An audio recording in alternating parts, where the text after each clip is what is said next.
was a particularly good fit in the first place, what funders might be a good fit for that kind of proposal. This is a very common topic that we have here. So I'm being asked to confirm my speaking language. Hello. I have been working as a professional fundraiser now for a long time, 20 years, if you can believe that. The first 3 or 4 years that I spent as a professional funder, I was mostly doing prospect research. I worked on a team of professional fundraisers that included grant writers, development directors, development assistants, major gifts officers. All kinds of different professions exist in the world of fundraising. And I was fortunate to be on some fairly talented fundraising teams. When I was at the Seed Foundation, while I was there for 2 years, and we raised $60 million over 2 years. We built a school. We started building a second school, and we funded the operations of those schools fully. Then there was a crash, an economic crash in 2008, you may have heard of, which changed how, lots of stuff and made prospect research an even more important skill. I eventually went on, but my hope today is to help pass along some of the stuff I learned in those trainings I attended, and some of the stuff I've learned about how to research funders.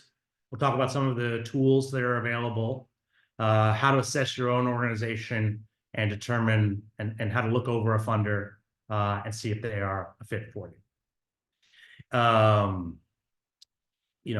Like I said, I spent 3 years being trained on how to do this. And during those 3 years, I was learning pretty much every day. Some of you, I noticed in the chat, right? Some of you folks are from all over the world. You might be working on a topic that you don't necessarily have 3 years to wait. I totally understand that. We want to get the funding into your programs.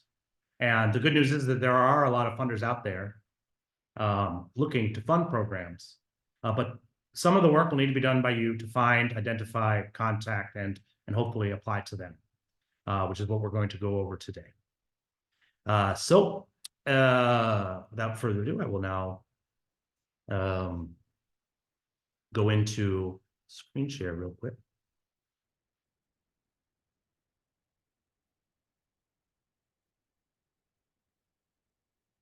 Okay, so I believe now you can see my screen. Is that, can I get a? Yes. Great. So this is when I was putting together some research and notes to do this session. The first things I did is I Googled the title of the panel. I just Googled finding funder fit. I wanted to see if other people were using the term or not. And it gave me back some good results and some stuff I've used. But I took this screenshot of what came up. And you'll notice right away, they start off with some good advice, something that I agree with. There are no shortcuts to finding the right funding source. This is something that, like I said, we talk about funder fit in the report discussions a lot at the end of our round. And a lot of times folks come in and they just sort of want me to rattle off the ideal funders for them, or like make it very, very easy for them to find like the obvious quick funders. And I really have to agree. It's not, Google is showing us information from the Grantsmanship Center, but it's what they've chosen to show, as the very first thing to us when we Google this term, that there are no shortcuts to finding the right funding source. And I agree with them there. However, Google right away sort of contradicts themselves. The very first video they show down here, you'll see how to find good fit funders in under 60 minutes, right? And I mean, I realize this, and I'm sure that, that's Instrumental, which is an organization that helps groups do prospect research. And my guess is that this is a very good video. Feel free to look this video up yourself, watch the 55 minutes. There's probably a lot of good stuff in there. But I just wanted to show you this screenshot to highlight some of the challenges here, right? You've got Google right here telling you that there aren't any shortcuts, and then immediately presenting you with a potential shortcut. I think probably the first thing they said there is correct. There are no shortcuts. Finding funders that fit is going to be an ongoing process. You're going to want to make doing prospect research a regular part of your organization. We've got 3 folks in the waiting room. I'm just going to go ahead and admit them all. But so yeah, you're going to want to make this a regular part of what you're doing. And I understand that if you're the only person at your organization or the only fundraiser, it might be very difficult for you to find the time to put this into the research. That's, you know, this is going to be a challenge. If anyone told you that finding grants was easy, that person was misleading. Like I said, at the various different nonprofits I've worked at that brought in a lot of grants, that had a lot of success on the grant front, had large professional teams that included staff who spent their entire time doing prospect research. I briefly worked at Conservation International, which is one of the world's largest conservation nonprofits. And a lot of my responsibility there was researching prospects as well, which I did with 10 other people. We had 10 full-time staff there who did nothing other than donor research and prospect research and research on our current donors and try to make sure that the fundraisers who were asking for money had all the information that they needed in order to make the most compelling possible asks. And I understand hardly anybody on this call today is going to be able to afford 10 full-time prospect researchers, but I do want to make clear to you, right, if you're going after conservation grants, so is Conservation International, and that's sort of what you're up against. The good news is that a lot of funders do want to fund smaller local groups. They don't want to fund huge, enormous nonprofits anymore. They believe that they can have more impact funding local. But you will need to find those funders and learn what their priorities are and the processes for applying. So we're going to go into talking a little bit about how to do that. Let me just check so I am not going to claim to know any shortcuts on how to find funders. I don't think I can make this easier for you very quickly.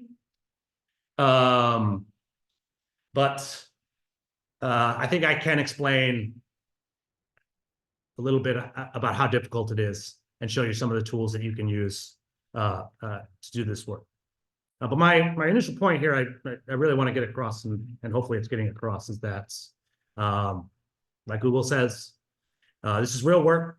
Finding funders is going to take some time. And I applaud you all for the work that you've done already and for the time you're taking to attend this webinar. Hopefully you send us proposals so I can give you some more specific tips with the help of my evaluators. But we're going to start right now with a little self-assessment for everybody. So think about the organization that you are fundraising for. I fundraise as well. I'm the founder of a nonprofit Unfunded list, so I fundraise as well. And these are steps I follow myself. But there's 2 questions that you're going to want to ask about your organization right off the. So that went about as smooth as I expected it to go. All right, so the 2 questions are what and where. Que and donde, qua and où, right? You are going to have, when you fill out your grant proposals, you're going to have plenty of time to answer more nuanced questions, provide a lot of detail, talk about how, right, and why, and you're going to have time to answer other questions. But to start off, we want to be very basic and practical about our organizations, because this is a really good way. Like, funders can be described with these 2 answers, and organizations can be described with these 2 answers. Obviously, there's a lot of additional detail, but this is where we want to start. And I will say that I should give credit to a man named Conan Louis, who was my boss at the Seed Foundation, and he's the one who taught me this approach. So what exactly do I mean by what and where? I mean, right, you need to think about your organization and you want to know the issue, the social issue that you are addressing, and you need to know where that is. Funders choose an issue that they want to have an impact on, and they also choose a geographic location on where they want to have that impact. I think funders are difficult to describe sometimes, but most funders can be described with the answers to these 2 questions. So, for instance, this funder funds health in Zambia, right? or this funder funds, maybe more specific, rural sports programs in northern Alabama, which is a state here in the United States, right? Other funders might be much more broad and global. We fund innovation to lift people out of poverty globally. We fund in every single country, right? Or we fund in East Africa, or here's a very specific list of countries where we fund, right? You're going to want to make sure that the what and where of your organization, first of all, that you can answer it, right? And then you're going to want to look for funders that have the same what and where, right? So if you are running a program for social entrepreneurs in Sudan, you will need to find funders that fund programs for social entrepreneurs and that fund in Sudan, right? If that funder funds social entrepreneurs but is very clear that they do not fund in Sudan, then you should move on, because it will be a waste of your time to go there. In general, something that Conan told me when he was teaching me this stuff was never fall in love with a funder, right? You want to make your in general. You can fall in love with them after they give you the check, I suppose, but beforehand, right? You're just trying to make a list of as many possible prospects as possible. This was also on the Google list, right? Think why it is possible. You are going to want to send some stuff out to as many different funders that you determine fit as possible. But you'll save yourself a lot of heartache and a lot of time by making sure that you're clear on these questions before you start doing your research, right? So if you're focused on climate change in Tanzania, right, you need to go out and find funders that are looking to move the needle on climate change and are willing to fund in Tanzania. A lot of funders, not for nothing, have rules about how they can fund. Their board has written down bylaws. There are specific processes. Some funders are related to the government. So there may have been a law that is passed, right? So the law says that this taxpayer money is going into grants that must fund on these issues, right? So funders really don't, they might change priorities at some point, but at any given static moment, they have a what and a where that they're not generally going to stray from. So one of the things that might be helpful for me in terms of knowing the audience a little bit today is if you could use think a little bit about your organizations. I'd love to know some of the folks we're talking to and try to answer what and where in the chat. So if you're doing social entrepreneurship in Argentina, let me know. Just sort of, right, we're looking for 2 one-word answers if possible. The country that you're working in and the social issue that you're covering. Right, please feel free to chat those in, and I may use some of them as examples as we go along. And in general, I would say right when you've answered these 2 questions, a good place to start. I gotta go to the chat now. Excuse me.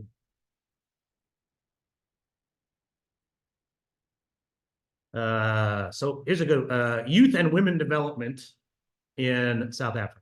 This was one of you. Thank you, everybody, for sending stuff in.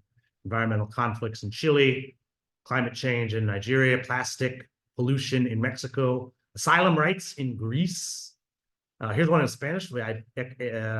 Economic equality in Argentina, I think. Food security in Venezuela. Great. You seem to know the answers to these questions. These are great topics. Unintentional teenage pregnancy in Argentina. Climate change and agriculture in Tanzania. Excellent. Lots of great topics. And everything that I've seen come by so far is something for which funders exist. There are funders that do fund the what and wheres that you are listing out. There's also funders that would not fund these topics. For pretty much all of you, there are funders in the world who definitely have the capacity, right? They have the money to fund your programs, but they won't because you're not in the right place and you're not working on the right issue. That's something else that Conan taught me. When you're assessing a funder, which we're going to look at some actual funders in a moment here. There's three things to think about with that. First, obviously, is capacity, right? How much money do they have? What the size of their grants, right? Are they capable of doing this? If a funder with no money is not really worth your time, right? So in addition to capacity is somewhat obvious there. You also want to look at interest. Are they interested in the work we're doing? Do they have the potential to be interested in what we're doing? Are we making the kind of change that they are looking to fund? And then the third thing that you want to look at, this one can be very tricky, is it's just accessibility. Can I access this fund? Do I know them? Do I know somebody that knows them? Do they have an open proposal process? Do they have a closed proposal process? Right? What is their accessibility levels? I used to have, when I worked for Conan, they gave me a very specific, I don't remember the scoring system, but everybody I looked at, I would score them in those three categories. So if somebody had over $1 billion, they got a 10 out of 10 for capacity. If they had a history of funding schools like ours, they got a 10 out of 10 for interest. And if somebody from our board, or we had a very clear way of applying to them, right, they would get a 10 out of 10 for capacity. And then we would then when it came time to deciding who is the grant writer going to apply to, we would apply to the prospects that had gotten the highest scores from me. Generally, right, we can start with Google for most of these topics. I just want to say that Google is definitely not where you want to end doing your research. I've been using Google my entire career as a prospect researcher. It is one of the few tools that existed in 2004 when I started working that is still around as a prospect tool. There were some other research tools I used back then that actually don't exist anymore. And there's new ones that come out all the time. Google's been around for a long time. They're changing their algorithm constantly. The search results that I see are going to be based on my activity, and the search results that you see are going to be based on your activity. So not everybody sees the same results, but in general, one of the best ways to start doing prospect research, I'm going to screen share again, is to Google the answers to your 2 questions. Is everybody seeing Google right now? Yes. Great. So we will start with, I'm having trouble with my keyboard. My space bar and my U are sticking. For youth development. And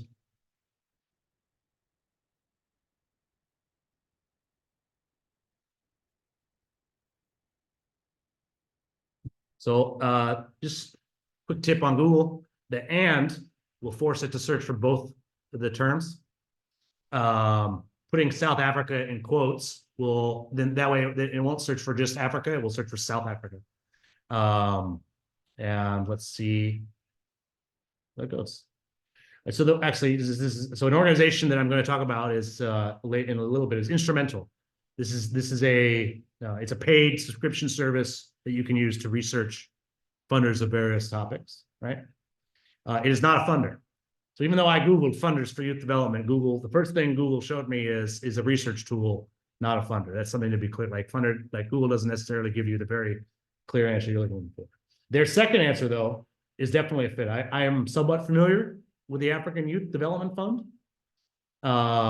Right, and then you could, at this point, click on that, and then you're looking at a funder's website. You're at a funder's website that has the same, hopefully it has the same what and where's. The first thing we've noticed here is like this just says Africa. If I was doing my research as someone who works at a CSO that does youth development work in South Africa, right? I already know that they're clearly interested in youth development. One of the first things I'm going to want to look for is do they actually fund in South Africa, which will hopefully be somewhere on their website.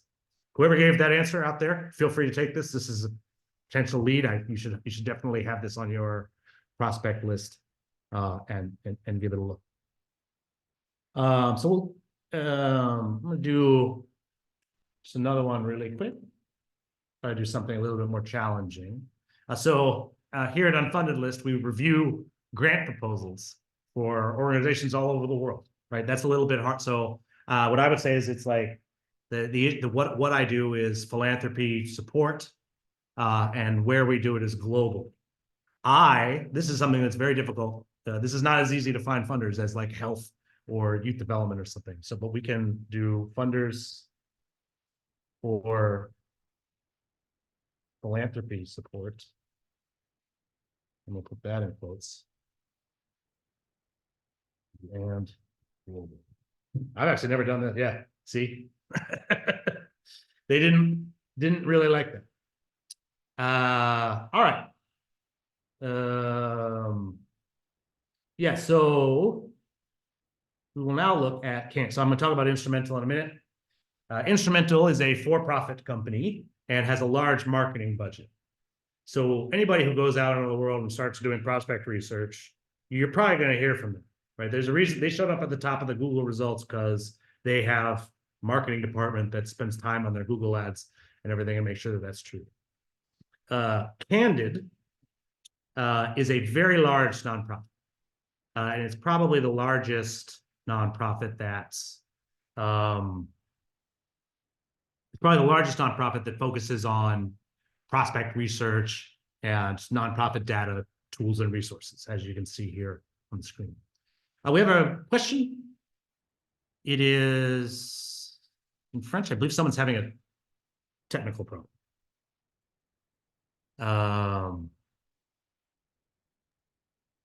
Someone asked if how to activate the interpretation, but I responded privately. Okay. And also generally, publicly. And just to be, someone also asked, so the way that I used to mark funders, sorry for not writing it on the thing, is their capacity, their amount of money, their interest. Yeah, do they care about the change that you make? And then accessibility. Yeah, is it possible to apply, right? And does my organization have any kind of connection to them? Like Stina, that's a very good question. And I probably should have written them up on one of the screens. We can try to share that afterwards. I think we're sending out a PDF afterwards. Yes, we are going to send support material after the meeting. And also I'm saving all the questions in one file, so you can read them all at the end if you want, and everybody. I think that would be best. I will try to, please try to your best to save your questions to the end. Hopefully I will answer your question as I go along here. So here is, this is the website for Candid, candid.org. And again, it's a big nonprofit. One of the reasons they're so big is they used to be two different large nonprofits. One of them was called GuideStar, and the other nonprofit was called Foundation Directory, or maybe it was called Foundation Directory Online, I think. Or the Foundation Center, that's what it was called. So those two nonprofits merged. They're both nonprofits. Basically what they did is they accessed the publicly available data about nonprofits and put together tools, research tools, reports, all kinds of great information, both organizations. And they used to work very closely with each other. Several years ago, they merged into one very large nonprofit.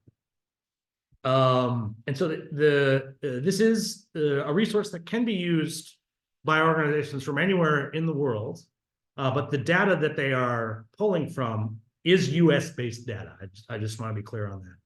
Funders here in the US, if they're a foundation, they have to file paperwork with the IRS, with our Internal Revenue Service every year that includes a lot of information, and that information is then made available to the public. The information includes who their board members are, who is the highest paid staff member, any consultant that gets paid over $10,000 is listed on the report. And most importantly, near the end is a list of all their grants, the amount and the organization who received the grant. Now that form's called a 990. And in fact, you can go to the actual IRS's website, irs.gov, and you can pull, the tax returns from foundations that fund, and also from nonprofits that receive grants as well. And there is, and if you know a lot, if you're very good at reading accounting forms and IRS forms, right, that's really all you would need is the IRS's website, because this is publicly available information.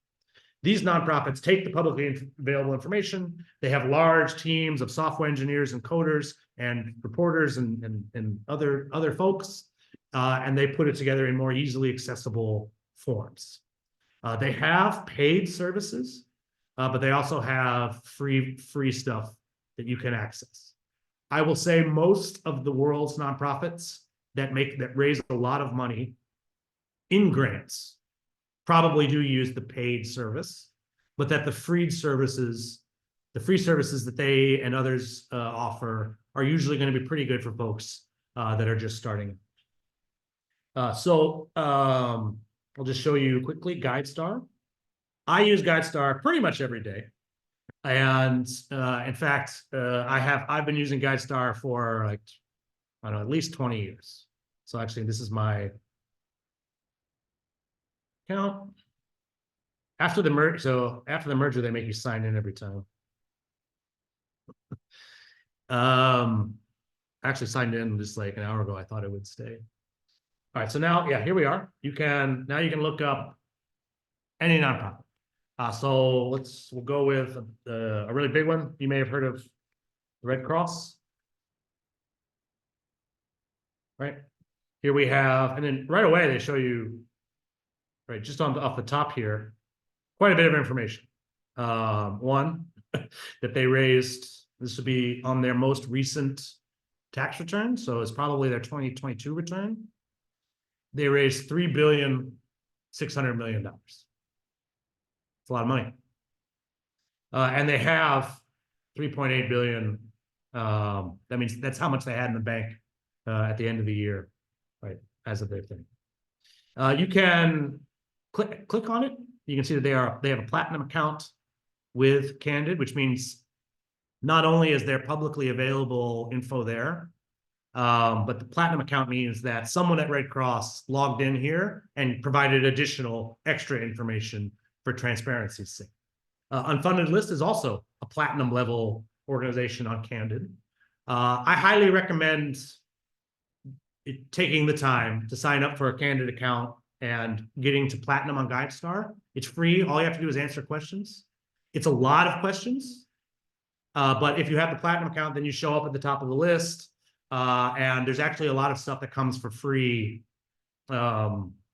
with it. So for instance, if you get to the platinum level, then you can use their paid version of Foundation Search, which is a very valuable tool for prospect researchers. I'll say I did this for the first time last year, and the very first time filling out the forms took me a while. It took me the better part of a day to fill everything out. But then when I renewed this year, I only had to answer like they had a couple new questions and that was it. So it was very easy to renew it once I had it set up. And there's a lot of resources that they make available to you for free if you are willing to give them the information. Their mission here is to make the nonprofit sector transparent so people can look this stuff up. So it's a pretty good opportunity. Right, and you can see lots of information here, their address. This lady is their president. She's quite famous. You can Google her. This is an old organization. It's been around since 1938. And you can see here's how here's a couple of their different answers to the what, right? Subject area would be the what, right? And then see, so that tax form I was talking about, that's 990. So I can actually pull, and then, so they are a very transparent organization. They have both the publicly available and then the one provided by the organization. The one provided by the organization probably has less information than the publicly available. So this is a tax form. I don't expect you all to be able to read it. Most of what's on here is not particularly useful. There's a lot of stuff that you can learn about the Red Cross from this form, though. And I'm not going to dive all the way into it. Just not for nothing. I'm sure this is a several 100-page document. But right off the first page, right? Prior year contributions and grants, current year contributions and grants, their program revenue, investment revenue, all that stuff. Their mission, these are their different programs and how much money each of those programs raises. And if you go, it's usually on page 11. Yeah, here we go. So Gail McGovern, their president. She is one of the highest paid nonprofit employees in the world. This was a couple years ago, she made $819,000. She has been widely criticized for making that much, by the way. And then, right, like I said, access, right? These are all the people on the board. If you know these people and you want to talk to the Red Cross, this is a pretty good, right? Pretty good resource to see this in their names. And then also anyone, like any board member who's ever been compensated, you can see there's a decent number of folks at the Red Cross making significant salaries. I'm not jealous. I also, like I mentioned, consultants who, if a consultant is paid over $10,000, no, oh, sorry, they've raised that number to 100,000. Yeah, so if an independent contractor receives over $100,000 payments from a nonprofit, they have to list that. The Red Cross paid a staggering 369 different organizations over $100,000. And they've listed the like top 5 ones here. This can be pretty useful for like, if you run a courier service, for instance, you should know that they pay a lot of money to courier services, right? And if you were a printing and mailing company, then you know exactly how much they paid to this company last year. Red Cross is one of the world's largest nonprofits, like I said. So you're gonna be able to find just sort of a wealth of information in here. There's also this page that shows how much they spend in different categories. So like, here's how much they spend on advertising, right? Other things. And I don't know if they give grants. Let's see. Let's check really quickly. We'll move on to something else. Yeah, this is more on their employees.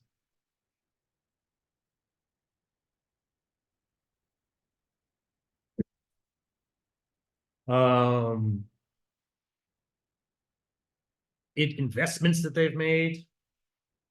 This is very interesting. I am perhaps more interested in looking at 990s than the average person. But I can and have spent several days just like poring over various 990s for different nonprofits. Every time Red Cross or some other nonprofit gets into the news, right? If I see a big news story about a big nonprofit, it's the first thing I'll do. Go look up their information. It is so I should note that you can also look up funders, right? So you can look up the Gates Foundation. I think the Gates Foundation is the longest 990. It's very interesting. So this Gates Foundation is not Bill Gates. It's some other Gates family. And they somehow show up first, not sure why. There is the Bill and Melinda Gates Trust and the Bill and Melinda Gates Foundation. 2 separate piles of money. Very large piles. Currently, they have 68 billion. Yep, 68 billion. The gross receipts of 7 billion last year. Very large. And you can go into, just like with the Red Cross, you can go in here, you can see who's the CEO, how long they've been around, and you can look at their 990s as well. A funder's 990 will probably list, and hopefully I don't end up with egg on my face here. Yes. So these are all of the grants that the Gates Foundation made in 2022. They're all here. And it's a lot of them. It'll take you a while to look at all this. I mean, it's just scrolling and scrolling. Sorry to interrupt. I'm going to make one clarification because I'm receiving tons of questions privately. So for everybody, we are going to send a list of all of these websites and funder lists and everything after the session, together with the recording of the session in different languages. So thank you for that clarification, Clara. I'm just gonna, I would recommend, if you think Gates is a potential fit for you, you should look at the 990 for the Gates Foundation. It's going to give you a lot of information they probably wouldn't want to give you. So for instance, you can see here, they did some grants to this thing called the Nigeria Governors Forum. which was focused on global health and polio and public. And so if I was working on global health in Nigeria, I would want to look up what's the, like, they got a lot of funding from the Gates Foundation. I would want to learn more about that particular grantee, right? You can move along here. Here's something got funded at the University of Ghana, right? If I was working, if I knew people there, maybe I want to look into that, right? This particular foundation funds this all over the world, so and you probably find everything on here. So that's GuideStar. Like I mentioned, Candid is the result of a merger of two organizations. GuideStar allows you to look up 990s. Foundation Directory, or Foundation Center, I think is what it used to be called. And amazing, they want me to log in again.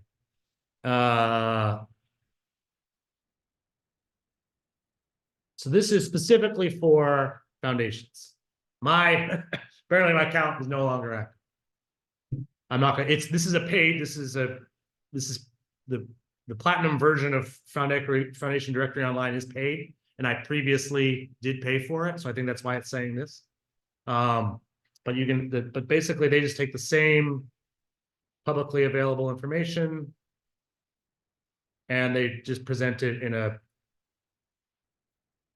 different way,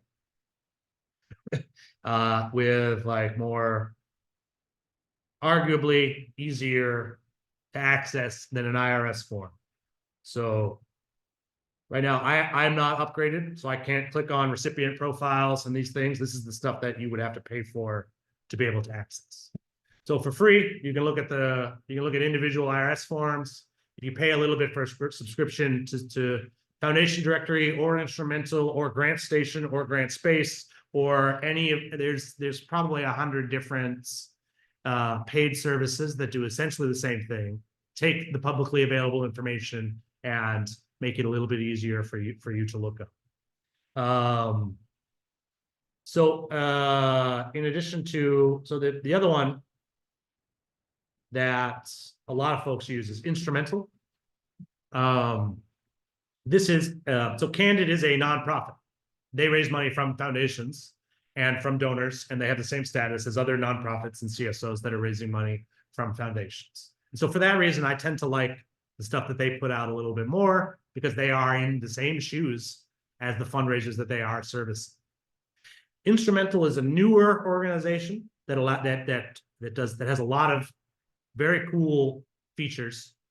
It is somewhat expensive. I was just looking at the pricing yesterday, and in fact, it's gone up. What was it again? Yeah, so their pro version is $500 a month, and that's only if you sign up for the annual rate.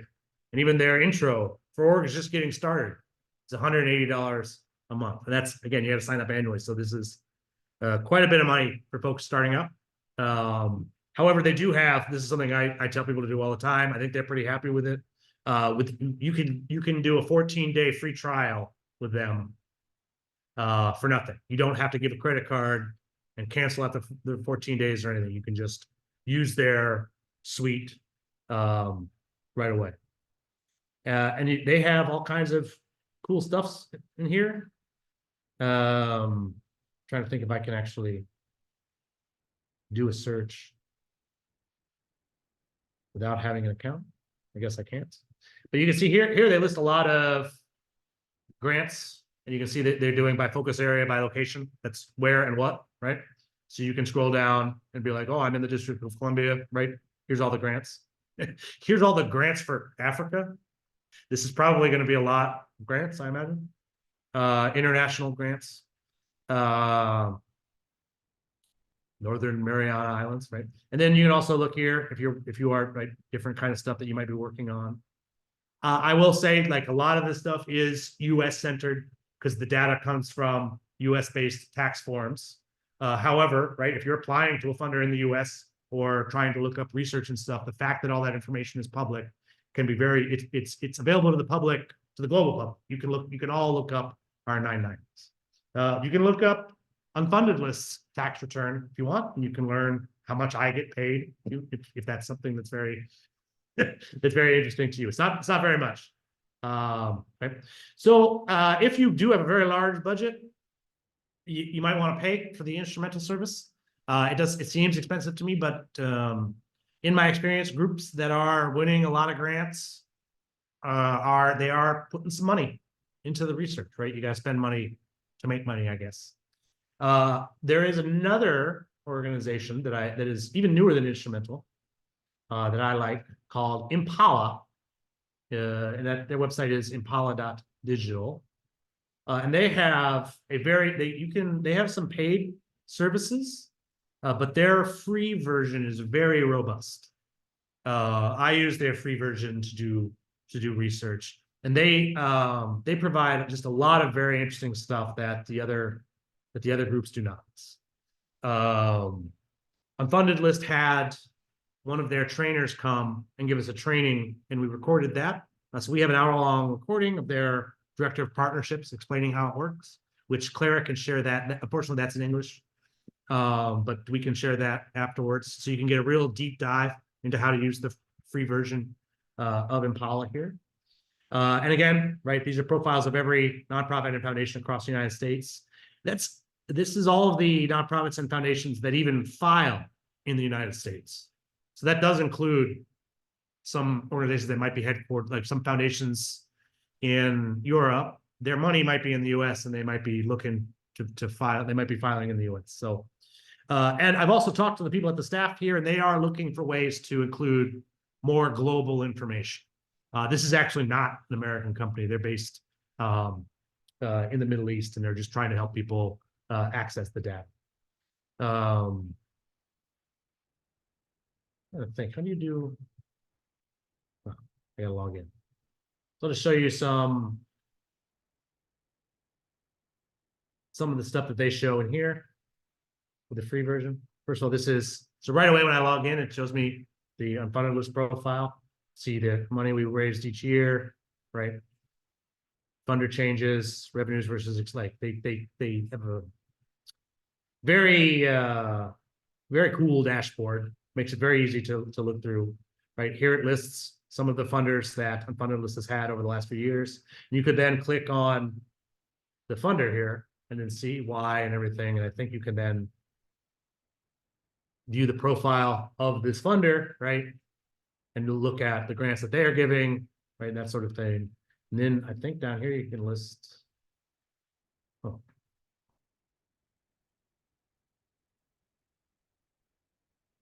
Let's see where their grantees. It's been a little while since I used Impala, and they've changed a little bit. You can show their average grant sizes and everything, and you can see, like a lot of foundations during the pandemic, they gave away a lot more money, and they went back to normal afterwards.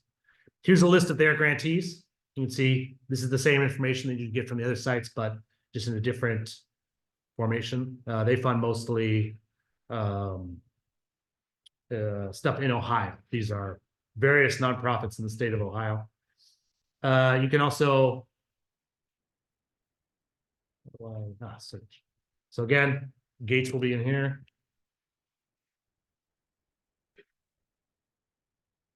So you can see right here is different information. They have 3,852 grantees. See where they're based. One of the things that's neat here is I think they do a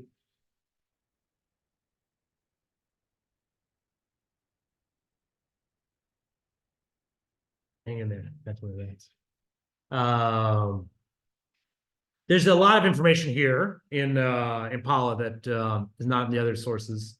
And again, they have a very robust free version. I highly recommend this. I should mention, like, I don't work for any of these companies. They're all pretty much doing the same thing. They're, accessing public information and showing it to you. Instrumental has a feature that allows you to go in and like do a profile for your organization, and then they send you a report every week. It's like, you're eligible for all of these. You could apply for all of these things. And that's a lot of folks. That's exactly what they're looking for. I will say that this is all automated. Just because you're a fit on paper, that doesn't necessarily mean that you actually can apply to all those things. So I think if you're like any software tool, if you're going to use an instrumental report, or if you're going to use any of these other things, you want to, make sure you're doing running it through the human filter as well, right? Make sure it matches your where and what. Make sure that the capacity and the interest, right, and the accessibility is there. I'm going to talk about one last service. This is one that I use a lot. ProPublica is a nonprofit journalism organization, one of my favorite sources of news. I think journalists that are researching nonprofits, this is probably the main thing that they use. One of the things I like about it is that they have, most of the other ones they only show you tax returns for like the last 5 years or something. ProPublica has them going back all the way back. You can look up tax returns from the 50s for the Red Cross here, and lots of other stuff. You can look up specific, right? You can even look at, I've never actually done that. So you could search ProPublica on the ProPublica Nonprofit Explorer, right? And here they are. And then here are their various other entities and other stuff. If you are in a position where you can't spend anything on research, I think you'll still be able to do research. You've got Google, you could use the free version of Impala. You can use ProPublica's Nonprofit Explorer. You could go to the IRS website. You go to the individual websites of these funders and foundations and other things. And there's lots of ways these days, assuming you've got internet connection, to be able to do research on funders. Let's see, is that all of their things? Yes. So once you've started doing your research, right, and you've identified organizations, right, there's a couple different tricks that you can go into in terms of addressing those three things that we were looking for: capacity, interest, and accessibility. And so I'm going to pick on a friend of mine. So this is the website for Spark Microgrants. The founder is a friend of mine named Sasha Fisher. This is an organization that does storytelling training for women in Rwanda. So that would be the answers to their two questions. No, I'm sorry. I confused it with another organization. They are in Rwanda. They do microgrants. These are microgrants. They give $10,000 grants to CSOs in Rwanda, which is a very apropos thing for them to be doing. So let's say you are interested in empowering folks in Rwanda, or your organization is in Rwanda. That may be some of you on the call right now might be based in Rwanda. You should definitely go to the Spark Microgrants website. They list all of their funding partners very conveniently for you. These are their previous funding partners. A lot of these are some pretty well-known funders that I know that I've been able to meet. You can also see that she's got funding from some companies as well. Some coffee-related funding, Paul Newman's Foundation. But these are their past funders. In their current funders, they've made it pretty easy for you. You can actually just click on the name of the funder. And here we are at a funder's website. And actually, when I was looking at the Spark website, I thought this is a new funder I've never heard of, CRI Foundation, before yesterday when I was walking through this. You can see right away, they like pictures. They like to have pictures. And actually very interesting, you can see this picture right here comes from Spark Microgrants, one of their grantees. So they got funding from the program that's called CRI DIV, which right off the top of my head, I don't really know. You might want to look into what that means, who we are, right? I just sort of, if I was running a Rwandan organization and trying to assess this funder, right? This is sort of what I would do. Go to the Who We Are page and see. All right, so they are based in Boston, Massachusetts. Useful information. Maybe I have a board member in Boston, and I'm going to want to ask them if they know anything about this organization. And then I see they've got they're pretty specific in they've got 3 different categories of funding. So their primary grant making program, and which I take to mean the program that receives the most money, CRA Health, provides grants to organizations and entities dedicated to improving health outcomes in Africa. I know some of you in the call are dedicated to improving health outcomes in Africa, so that's probably worth looking into. There's also, looks like they have a partnership with Development Innovation Ventures, which is some of you may know, this is a rolling innovation funding program at the USAID. And I think probably a lot of you on the call are a fit for the Development Innovation Ventures funding there. That's a very broad program, basically just for any kind of innovation in the developing world, the global south, or the list of countries receiving humanitarian assistance, right? And then they also fund research, academic research funded through the Weiss Fund, as well as investments in Africa. So what I see about the research thing is that probably the Weiss, if I were a researcher and I thought that I was interested in that program, my next step would be the Weiss Fund. I need to learn more about that. If I think that the Development Innovation Funding Program is a good one for me, I'm going to want to make sure I know about USAID's DIV funding, right? And there's also help. This funder has sections for each one, so you can go here, you can read, right, about what they're doing. Something that is sort of jumping out to me here, this funder very clearly likes to have high quality art. Like they want to have high quality photos of the work that their grantees are doing. That's just something that seems pretty clear to me. From looking here, I also know they credit these photos. All these photos are credited to folks that are in their grantee pool. So if I know that my organization has beautiful pictures of beautiful work going on, that might make me think that, right, they might be more interested in what I'm doing. If I know that my organization unfortunately can't produce this kind of great art, then I might score them a little bit lower in the interest category, right? The last one they're trying to figure out is how accessible they are is often the hardest part of this. Some foundations they don't want you to contact them, and so they make it very difficult. It's not clear to me how to move forward with this particular foundation if you think you're a fit. And that may be disappointing. I wish I could, but that's the part where I said there's not necessarily any shortcuts.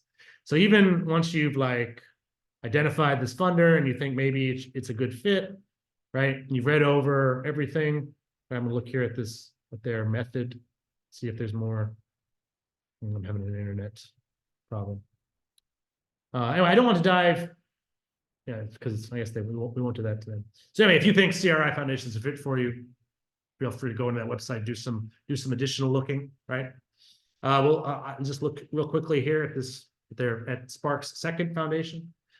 So a donor list like the one that Spark provides on their website, is just a really, especially if you think Spark is a similar organization to you, or maybe you already have a partnership with Spark Microgrants or something like that. This is just going to be a really good resource. I will say you probably shouldn't just reach out to those funders and say, hey, I see you're funding Spark, therefore you should fund me now. That probably won't work, but this is a good sign. Maybe you have a relationship with Spark. Maybe there's an event that's being funded, or that both the partners will be there, right? You'll need, that's sort of the art of fundraising. That's where you'll need to come up with something specific. Instrumental might just tell you, oh, yes, you're a fit, right? And that's where they will end. You, as a human, need to figure out, can I realistically get in front of this group and fund? And so this is a completely different funder of Spark. This is the Woodcock Foundation. There's a little picture. The woodcock is a bird, by the way. There's a picture of the bird right there. They list on their website, they list their grantees, which is very helpful. So I can see all of the grantees, right? And maybe I'm looking at this foundation and I'm like, oh my God, I partner with all of these groups. I know all of these people. We have partnerships with every single one of these grants, and I've never, right? Then you might want to start asking around, see if maybe you can't get introduced to somebody at the funder. Let's see if they so they list their board members, stuff like that. And I will say, you shouldn't, just because they've done this doesn't necessarily mean you should go stalk their LinkedIn or try to bother them or anything, or you want to show as much tact as possible. Pretty much everybody who's giving out grants is getting approached a lot, and it can be frustrating. And that's why they usually set up specific processes that they will want you to follow. And here they've got grant making policy, right? If you think Woodcock is a good fit for you, you absolutely have to read this. This is their grant making policy. You shouldn't assume that you can apply to this foundation without reading their grant making policy. Unfortunately, when you read this, it's going to be very disappointing for you, which they admit. So if you get down to the bottom here, you'll see this section, and they put this part in bold. Now, they didn't put it in bold because by accident or anything like that. They want you to read and understand this. For this reason, and because our resources are limited, we have instituted a policy that unsolicited proposals and letters of inquiry will not be reviewed. And just to be, this is their attempt to be crystal clear. And I'll try to be even more crystal clear. So what they mean by unsolicited is that the only proposals they want to read are proposals that they ask for. So if they want to consider an organization for funding, they contact you and tell you how to do that. And until that happens, you will not be able to submit a proposal. If you could find an email address and email your proposal as an attachment to them, that will be an unsolicited proposal and it will not be reviewed. They're saying that, like, not only is that not the way to do it, but that they won't respond to you, they won't read it. It will get ignored if you don't follow their process. And that's very frustrating to hear because there is no open you can't apply to this foundation. This is frustrating. And they acknowledge that. We regret the disappointment that this may cause the many worthy grant seekers who hear or read about the foundation. But we have found that this policy works best for us. This policy spares applicants the frustrating experience of waiting and then being told there is not sufficient alignment or capacity for funding. They don't want you to waste your time writing a proposal to them until they are pretty sure they're going to fund you, right? So they are, and you can tell by their list of grantees that they're working on specific issues in specific areas. They're probably relying on their grantees and other folks in their personal network on how, like, we don't really know how they find new grantees. They've been very clear to not apply to them. So once you have identified them as someone with capacity, right, and possibly interest in what you're doing, you sort of have to admit at this point that the accessibility score is going to be pretty low. If you were to find an identical foundation that accepts proposals, you would want to score that one a little bit higher, probably apply to that one first. And the reason they do it this way is they don't want you to waste their time. I read a lot of how to apply pages, and we don't want you to waste your time is a very common refrain. Organizations that receive a lot of proposals, so like the Ford Foundation, for instance, I think they might receive the most of any private foundation. And we're talking like they'll get 50 to 60,000 proposals, and then they'll fund 4,000 programs, which means that they're rejecting 55,000 nonprofits. If I had to say no to 55,000 like local nonprofits doing good work, right, that would concern me. I'd want to make sure that they were, that they knew they were a good fit, right, before they apply. Let's check back in on my. Yeah, so donor lists and grantee lists are great places to look for things. Lots of foundations will list their grantees, not just on their 90, but on their websites as well. This is the MacArthur Foundation's grant search page. Some of you may be familiar with the MacArthur Foundation. They do you may have heard of the Genius Grants. And they also run a program called Lever for Change, which gives $100 million grants. And in fact, I was looking up Harvard last night. They have funded Harvard. And they funded Unfunded list. They don't anymore. They stopped during the pandemic, and my program officer transferred or whatever, but you can go there and you can read, right? I got a grant in 2017 from them for $25,000. which they invited me to submit. I met one of their program officers at an event. I knew he was going to be there, and I did my best to impress him, and I did. And he invited me to apply for this. When we got the $25,000 grant, I did my best to impress everybody at MacArthur with what we were able to do with that. And they liked it, and so they gave me, then they followed up with a 2-year grant of $100,000. And hopefully I'll be able to get back on their radar sometime. But here they are, and then and very interestingly, just use the word unfunded. So this is every grantee they've ever had that uses the word unfunded. And it's this sort of interesting. They're talking about unfunded mandates. But like I said, if you look at, so Harvard is the big school here in the US, you may have heard of. They raise a lot of money for their various centers and things. So you can see that in its history, MacArthur has given 286 different grants to Harvard for all kinds of very specific work. You can go in, right? You can see here that in 1994, the University of Sussex's Science Policy Research Unit received this grant. And you can look at it and then look at the follow-on grants, the earlier grants that they've gotten. MacArthur has a big staff and also is in the news a lot as possibly one of the best known foundations. And they are also have I know from my previous conversations with them, a lot of commitment to transparency. So they've got a lot of information on here. Other funders, they might not want you to know this information. There are foundations that don't have websites at all. And so that 990 might be your absolute only source for information. So let's say we've done our research, we've identified some funders. We want to go in. We're going to look at some actual funders, how to apply pages, right, and sort of try to assess some accessibility. I've chosen 3 examples for today. These are 3 examples that in our last round of proposal review, some of the proposals we reviewed were all of these funders received proposals. So I've read submissions to these funders. So I'm going to talk about Global Innovation Fund, the Zayed Sustainability Prize, and Global Fund for Children. These are all very big funders that fund globally. I think probably everybody on the call is probably a fit for one or more of these funders. I think it's very unlikely that anybody would be a fit for all 3. And even if you are fit for all 3, you probably wouldn't be able to submit the same proposal to all 3. I'll try to get into some of the specifics here. So here's Global Innovation Fund. Let's see, they also seem to like pictures. These gentlemen are flying a model airplane, I guess.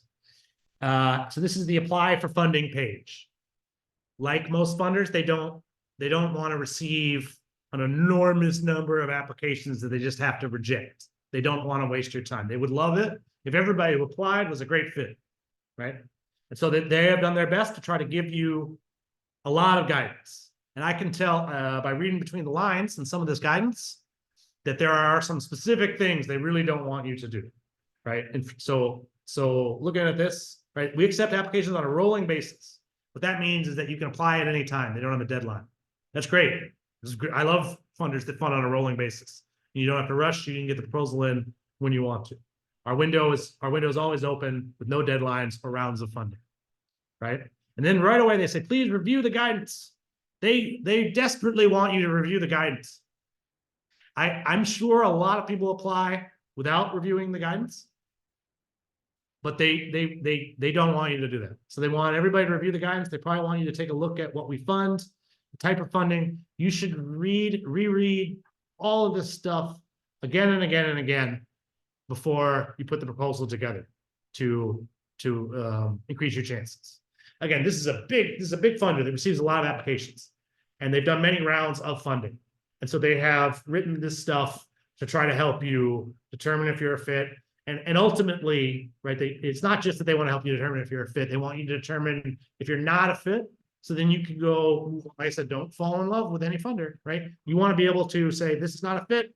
We can save ourselves a couple of hours of time and not apply to them, right? And they're giving you all the information that they possibly can to help you make that decision. In particular, anytime an organization has a what we don't fund section, that's one of the first things I want to look at. They didn't make a whole what we don't fund page because they're soft on this. They won't fund these things.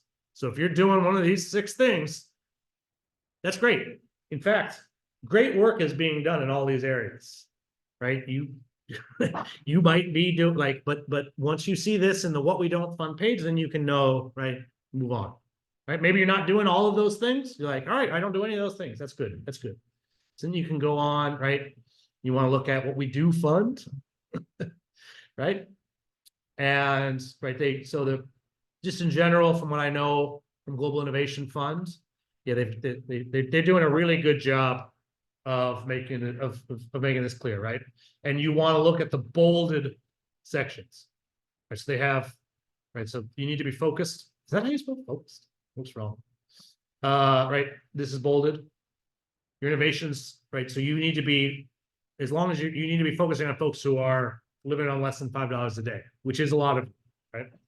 The other thing, this funder has the word innovation in their title, and they have a very specific definition of what an innovation is and what it is not.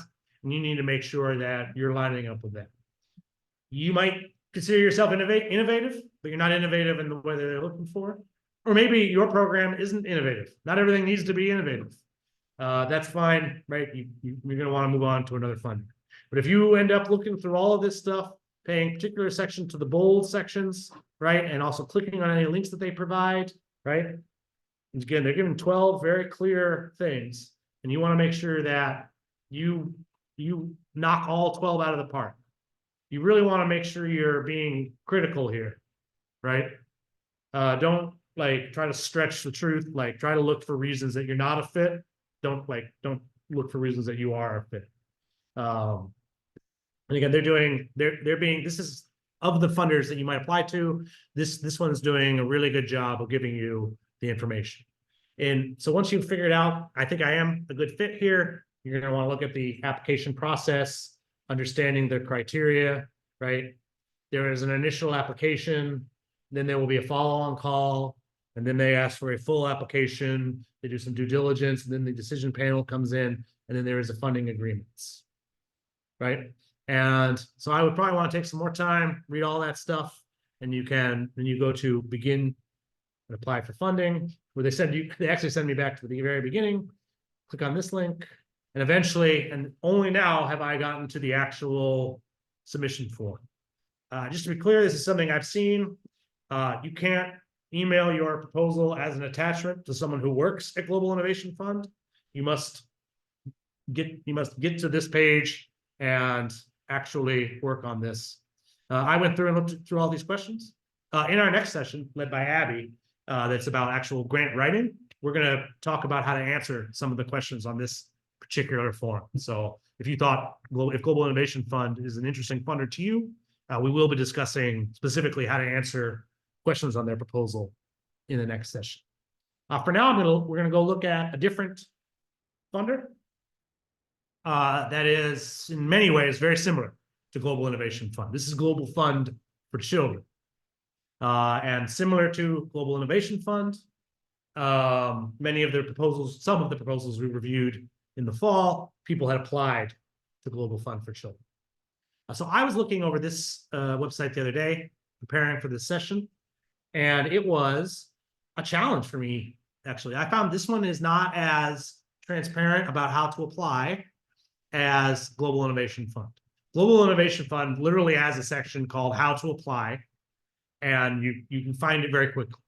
I was looking at Global Fund for Children's website for several minutes yesterday, and I almost gave up because I couldn't figure it out. The thing they do that is confusing to me is they don't use the word grant maker. You can look all over this website. They don't seem to use the word grants. They don't call themselves a grant maker. They don't talk about how to apply for grants. They don't call the people that they fund grantees. Right. So usually those are the words I'm looking for. And so what and I was staying away from the partner section, because usually partner means right, two equal organizations will partner with each other to do some work, and they're both right funding themselves, or maybe they go after funding together. Kujulink and Unfunded List has a partnership, so I wouldn't say I'm a grantee of Kujulink. We're a partner. Global Fund for Children calls their grantees partners, which is not standard, but every funder gets to decide the words that they use, right? So if you want to become a partner, of Global Fund for Children. What they mean is, right, you actually want to receive funding from them? And one thing that's neat about them, they have information in Spanish and French. And I think they even accept proposals in Spanish and French, although you'll have to double check me on it. But at the very least, they are providing this information in both languages, and they are, like the other ones, being clear, right? Who they're looking for, what their mission, what they look for, right? And then if they list, right, these things, what they're not able to support. And here we get to, this sounds just like my organization. How can I introduce my organization to Global Fund for Children? Right? You might, if you're out there and you're lifting children out of poverty somewhere in the world, you might be a fit for Global Fund for Children, and you may want to contact them. So, and again, you can't just get an email address of someone at Global Fund for Children and send your proposal as an attachment. You have to do their very specific thing. They want you to submit a brief organizational profile, right? You go here, and they ask these brief questions. What are your funding sources? These sorts of things. This question right here, what are your top 5 funding sources? Right away to me, if I work somewhere and we don't have top 5 funding sources, it's going to make me think that I'm probably not a fit for Global Fund for Children. This is a big funder. They probably want to make sure that you already have some funding and sustainability. So that question jumps right out to me as I look at this here. Right? How are you referred? Like, did somebody refer you to this? If this is something where you'll want to think, like, you shouldn't just be like, oh, Dave Moss told me about it in a webinar. That doesn't have the weight that I would like for it to have. If you know a board member at Global Fund for Children, or someone with like some gravitas, right, that would be a good answer here. Also, they're asking for their the email address of the person, so you should expect them to contact, right? These questions are not really about your program, right? This is what I call shortlisting. This is for them to figure out if you're a fit. So you want to be super honest and candid and clear and try to be as impressive as possible when you fill this out, send it off, and hopefully they will follow up with you, and then you'll hopefully be invited to submit a real proposal. And so those are so Global Innovation Fund and Global Fund for Children, very similar funders. They start off with the word global, right? And in fact, you might be lifting children out of poverty who are living under $5 a day. You might very well be a fit for both of these organizations. They are different organizations, though. They have different approaches. You're going to want to make sure you do your research beforehand, right, and get the best possible applications into each. Then this is a group that over the years I've reviewed quite a few submissions to this prize. So this is the Zayed Sustainability Prize. It's a different type of funder. This is more like a competition grant. It's quite popular these days. I had a partnership with the Solve Challenge at MIT, which is somewhat similar to this, and a lot of the folks there were also applying to Zayed back then. Applying to a competition is a little bit different than applying to a grant maker. Usually, their competitions are a little bit harder to research, and they're actually usually a lot more competitive, as the name suggests, right? However, they're usually entirely open, right? Competitions want to get a bunch of applications, right? And they want to find a small number of great fits, right? And so you take a slightly different approach when looking at a competition. Is this something I'm going to be able to win, right? And as opposed to, is this something that I'm going to be able to convince the board members of this foundation to fund, right? So this one gives you, right, in order to apply for the Zayed Sustainability Prize, which it looks like their application is open. You can apply between now and June 23rd, 2024. They have a video tutorial they want you to watch. They're going to want you to look at they have different categories: health, food, energy, water, climate action, global high schools. Figure out which category you're in. Maybe you're not sure. Maybe you're in both water and climate action. Read both sections, figure out which one's the best fit, right? And then your first step, register, make the prize, all of that. Do they list previous winners? It's something with any prize, is you're definitely going to want to look at who's won in the past. Yeah, I'm not sure. They don't seem to list it here. That's going to be something that you might want to need to Google and find the press release or something like that. All right. I am near the end of my outline. I hope that this has all been useful for everybody. Let's see. Yeah. So I was going to try to do a workshopped hypothetical example, but I think we've worked through enough examples. So I think we can, and I just want to be mindful of time for everybody. If there are any questions. Thank you so much, Dave. This has been really helpful. We are going to open the floor for anyone that has questions. I have a couple written down in the chat. But before, if anyone wants to raise their hands or just write down the questions on the chat, that's also a possibility. We can start with I the think chat. this has been really useful, and just to clarify again to everybody, we are going to send the recording for the meeting because a lot of this information is probably new for a lot of people, and also there were tons of websites and just a lot of information to absorb in just an hour and 20 minutes. So you will be able to watch the whole session again, and we will also send you a document with some tips, websites, etc.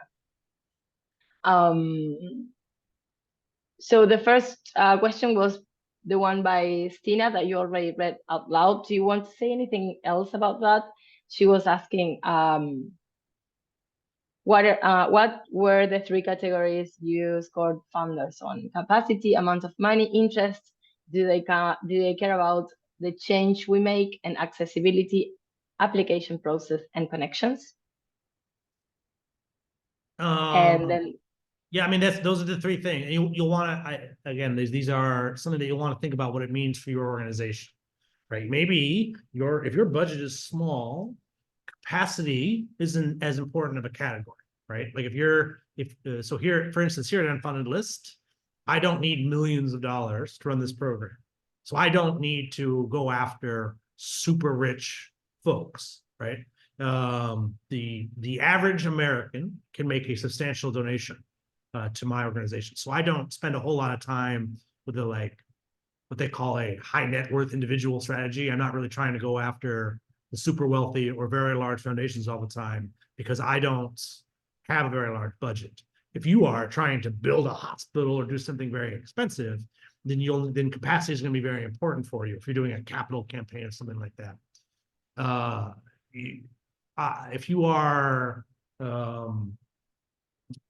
extremely well networked individual, like let's say you used to work at the UN or you're one of your board members is a former ambassador or something, then you may want to make that your primary category, right? You may want to even start there by going to your most well-connected board members and seeing who they are connected to.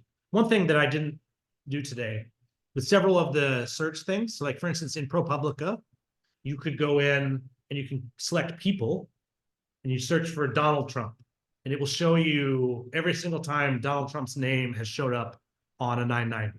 So it'll show you every single tax return for the Donald Trump Foundation, which is a not a great foundation. They lost their status, but you can look at the stuff that he was doing, and you can also see he was on the board of the Police Athletic League for a while, and he's been on the board of some other nonprofits. He's no longer legally allowed to be on any boards, but that's neither here nor there. You could also Google. You could also do the people search for let's say you have a retired ambassador on your board. You could do a people search for him, right, and find all the nonprofits that he's been affiliated with, right? So for some folks, some organizations that need to raise a ton of money, they may want to focus on finding organizations with a lot of capacity. Other organizations might want to focus on the accessibility piece, make sure that this is something that they're able to apply to, that they have the network for. If your interest is very niche, like Unfunded List is, that's our main thing. I happen to be fairly well networked. right? And but a lot of the people I know, they're interested in funding climate change or health or refugee work or something like that, and less interested in philanthropy support. So for me, determining funder fit is all about that interest one. But this could be very different for different organizations, and you might decide to include a fourth category. I don't want to imply to anyone that there's like only one way to score in research prospects, because every funder is different and every nonprofit's different. So to some extent, we need to massage a little bit. So were there other questions from the chat? Yes, very quick ones. So Mariana Linares asked, she doesn't have a clear picture on if Red Cross info gave me as a hunter for funders. I don't understand that question exactly. Wait, Mariana, if you're there, I know you're there because I can see you on the list. Can you ask that in Spanish, please, if you don't mind? Yes. Mariana, ¿podrías preguntar eso en español si podés? Es que la primera no la terminé de entender. Ajá, en español sería la búsqueda de la Red Cross. ¿Cómo me sirve a mí? O sea, no entendí la cualidad de ese ejemplo. O sea, si ahí él estaba poniendo como ejemplo en Candid, creo, y buscó Red Cross, entonces, pues yo puedo ver los impuestos de esa organización, pero eso en qué me ayuda como investigadora de fondos. I see her question in English, and I think I know what she's asking. Okay. So one, I was using the Red Cross as an example. The question is, do not have a clear understanding of what does the Red Cross info give me as a hunter for fund? Like, how does that help you look for funding? Yes. The Red Cross is one of the world's largest nonprofits, and I was trying to show you what a nonprofit's tax return looks like. And because they're the biggest and have the most money, it has the most information in it. So that, and also most people have heard of the Red Cross. That's why I chose them, just to show you what the 990 form looks like. That's why I chose that example. Thank you. And you say, if you're not from the USA, can you still create a candid profile? Yes. You can create a free account with Candid, and it'll let you use their various free services, which are, and again, Candid's very big. They have a lot of different services, and they're coming up with like new services all the time. I don't work there, and it's been a little while since I spoke to them, so I'm not like 100% up to date on what they do. They are the biggest and the best when it comes to nonprofit data and information. And I would highly recommend anyone doing prospect research should be on Candid's website on a regular basis. For instance, one of the things, I know we have some folks from Ukraine on the call. And I remember we had someone from Ukraine in the last round that I spoke to. And I know that Candid has this report. Yeah. Those council on foundations.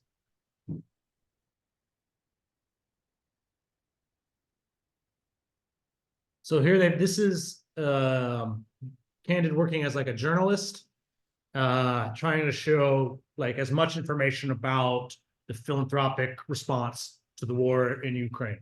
So these are news articles that they've written about it. Here are reports about the funding. Tons of resources in here. In particular, they have a like, yeah. So they're keeping track of 3,116 grants worth that much money. And you can download it as a CSV, the list of everything. So if you are fundraising in Ukraine, you absolutely need to look at this information. This information doesn't exist anywhere else. And so all the data does come from the US's Internal Revenue Service, but this report would only be useful for fundraisers in Ukraine. So Mariana, does that I believe I've answered your question? Are there any more from the chats? Yes, we do have some questions for the chat. Unfortunately, the interpreters will have to go very soon, but let's try to do one Gotcha. more at least. And to everybody, if we don't get to respond to all the questions, we are going to send you those responses by email. And We can commit to that. and if you submit a proposal to Unfunded List through the Link partnership, we will review your proposal and I'll talk to you one-on-one afterwards. That won't happen until June or July, but at that point, I'm happy. We can talk. As you can tell, hopefully from today, I'm happy to talk about this kind of stuff, and I would really love to be able to go like deep dive one-on-one with each of you. I see some questions here written in English that I think I can answer. Is it easier for these various foundations to fund an organization whose leader lives abroad and works with staff members on the ground? One of the things I have noticed is that if you want funding from America, from American foundation, United States of America, it's going to be helpful if somebody who's, particularly if your fundraiser is based in the US, not just in the US, like New York City. The vast majority of the money in the world is in New York City. And most of your very large organizations that fundraise will have a major gifts officer located in New York. I'm based in the US, but I'm 7 hours away from New York. It's inconvenient for me to get to. But nonetheless, I am registered officially in New York because that's where like most of the funders and funding comes from. And it would be difficult for me to get funding from a funder there. It would be slightly more difficult for me than it would for someone who's actually in New York, because that person can meet. It's just easier for them to do the accessibility piece. So at the same time, though, there are funders who are saying out loud, we want to be funding locally. We want our funding to go to organizations on the ground. Right? If you're in Tanzania or Gambia or Venezuela and you're in a rural area of those countries and everyone from your organization is from the area and has never left, it's going to be pretty hard for you to access organizations that are based in the US. Over time, one of the things I've noticed, and I don't think this is fair, but organizations in Africa that raise a lot of money almost always have a founder who went to college in the US or has some sort of connection to the US. For instance, Adeso, the founder is from Africa, but she did go to school in the US, and I'm sure that's helpful for networking stuff. Spark Microgrants, the example I used earlier, their founder is from the US, and then the entire staff is from Rwanda. This is something that you're going to want to be thinking about specifically for your organization as you assess accessibility with the organization. Does this funder have a stated interest in funding local leaders? Right. So there's some, like, for instance, President Obama had the Young African Leaders Program. You needed to be you can't, my friend Sasha would not have been able to win that because she's not from Africa. Right. Some of these funders very clearly want you to be actually from the community. And that's a very exciting part of philanthropy for me now. But obviously, if you know somebody, if you went to college with them, if they're a personal connection to you, if you have some cultural similarities, then that accessibility piece is just going to be a little bit easier. And so, you know, that part can be a challenge. But like there are many examples of organizations abroad where folks are doing the work on the ground, and then there's 1 or 2 staff members based in the US who are focused on fundraising. Or you have a completely separate organization called like Friends of my organization that's based in the US that's entirely dedicated to fundraising. If we are asked for a proposal sorry to interrupt. We can continue responding questions. It's just that the interpreters will leave. No more. So anyone that wants to stay, we can stay for 10 more minutes. I have no problem if you don't have any trouble with that, Dave. Because I think most of our audience understands English anyway. So we can stay for 10 more minutes, and for the rest of you that don't speak English, just send me an email. I'm going to write down my email address on the chat now, and let me know so I can send you the responses to the questions, okay? Yep. So there's just one question, it's from Victor Guerrero. Just Thank you for all the, sorry, thank you for all the interpreters. I Yes, forgot thank you, to mention. interpreters. You did a great job. Thank you so much. I assume you did a great job. I didn't. I can sense it. I had a sense Yeah. that could happen. So if we're asked for a proposal for a period no longer than 12 months, for instance, what would you advise about the proper time for the proposal? Is it a key issue? So yeah, I don't have all the details here, but if the funder, you have to do what the funder's saying. If they're saying this is funding for 12 months, then you need then yes, it is a key issue. Your proposal needs to cover 12 months and not anymore. I mean, maybe there could be a slight, like, slightly off there, but I'll explain some of the reasons why there. So a lot of funders they are on a fiscal year budget. So a foundation that's registered as a foundation in the US, they don't have to pay taxes. We have a special law here that was founded a very long time ago, and you can set up a foundation and you don't have to pay taxes on the money that's inside the foundation. But every single year, every 12 months, you have to give away 5% of all of your money. And that's how foundations work in the US. And that's why so many of them are on a yearly cycle, because every year it's a legal requirement. If they don't give that money away, they will lose their status and they'll have to pay taxes and back taxes, and nothing rich people want to avoid more than that. So yeah, if the 12 months thing is definitely very real. And without knowing more about the specific funder, my guess is that's probably like their budget and timeline and everything very, very, very rigid. They won't be able to bend on that stuff.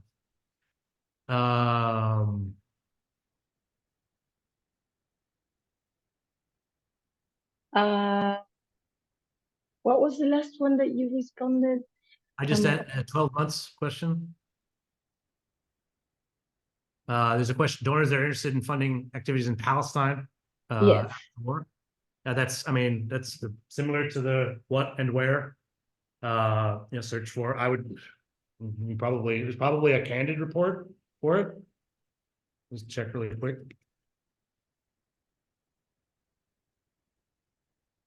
That's something where you are going to want to make sure to do your research. Obviously, that is somewhat political and there's different opinions there. You're going to want to make sure that the work you're doing is in line with what the person's trying to fund. No, that's not going to be enough.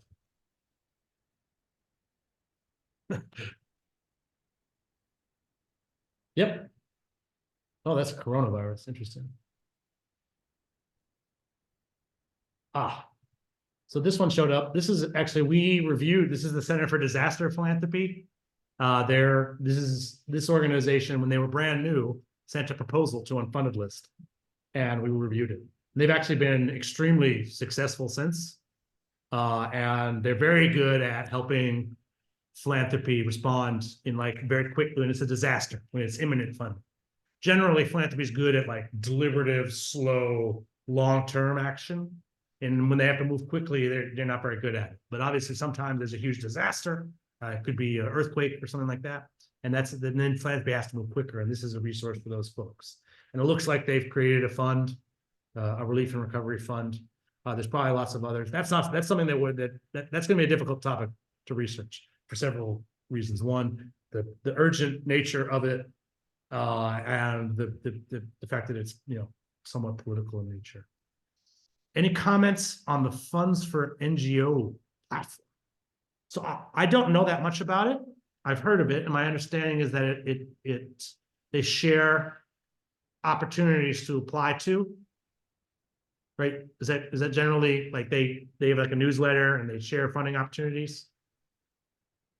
Yes. Actually, it's basically compared to what you've presented. But I would like to know if you had explored it and I'm sorry, I can't.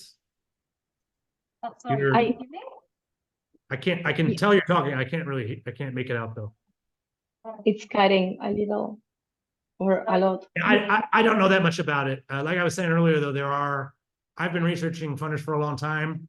And I remember when my very first job, when Conan showed me the different websites you could use, none of those websites exist anymore. They've all gone out of business or changed their name or something. And every year, new ones pop up. So again, there's always, and you should keep track of what comes and goes and all that.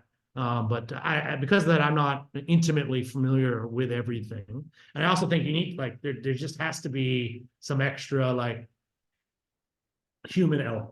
The one thing I have noticed is that a lot of the newer groups that do this kind of service, one, they are for-profit companies that have investment funding behind them, not philanthropy funding. So they're literally not even fundraising the same way you are, and yet they're giving you advice on how to fundraise that way. And they're also often saying that it's very, very easy. One of my big criticisms of Instrumental, again, they're the ones that had the video that said find funders in under 60 minutes, right? And they're always saying, they're writing blog posts all the time, we make fundraising easy for you. I really will never tell anyone I can make fundraising easy. What I try to do is explain how hard it is, because it is very, very difficult. Yes, there is more philanthropic wealth being given away now than there ever has been, but there are also more people asking for it than there ever have been. And 99% of grant proposals that get written get rejected with no feedback. So that means most of the people sitting down to write proposals are just wasting their time. And this is time we can't afford to waste, because you all have very important work to do.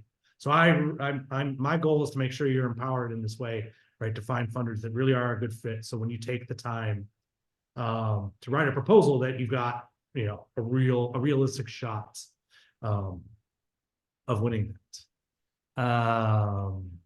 But yeah, again, I don't know about funds for NGOs specifically. I will say that it seemed like last round that is how a lot of folks are using it. So by all means, I would definitely keep using it. Did you read Victor Guerrero's question about the 12-month? Yes. Okay, and then let's see. Okay, Palestine, yes. Review table. NGOs. Okay, and then to Anne, yes, we can reach different members individually. Also, let's have a moment, although half of the participants have left. But just to close this, Dave will close this, but before closing this, I want to say that if you apply and submit a proposal for unfunded list, you will be assisted individually. So first, you're going to receive a lot of feedback for your proposal. And then you will also have the opportunity to have a personal meeting with Dave, where you can ask all the questions, and you will have a whole hour to have a conversation with him, and sometimes with me. But if you have an urgent question, you could just send it to us, no problem. I just wrote my email on the chat, so send the question there, and I can also share that with Dave. Yes. Also, in 2 weeks, we are going to have our next webinar that is going to focus in writing proposals. You can read about that on our website, kuchalink.org, and also you're going to receive emails with all the information about that webinar and instructions to register. So don't miss it, because it will also be amazing, and we'll have one facilitator and 4 speakers, and you will be able to ask all the questions you want as well. Dave, anything else? It looks like there's a hand raised. I don't know if there's a question. Opio has his hand raised. I don't know if there's a question or not. Let me see. Sorry, to Farah's question. Are you a Civicus member? Oh.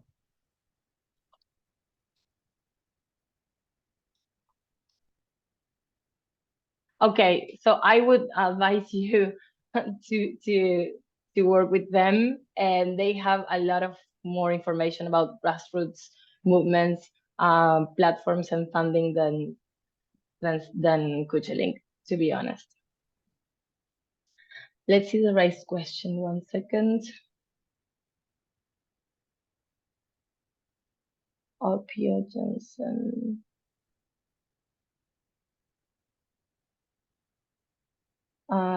Can you unmute yourself, Opio? Ask him to. Yes, Yes. good afternoon. Sorry, I'd stepped out a bit.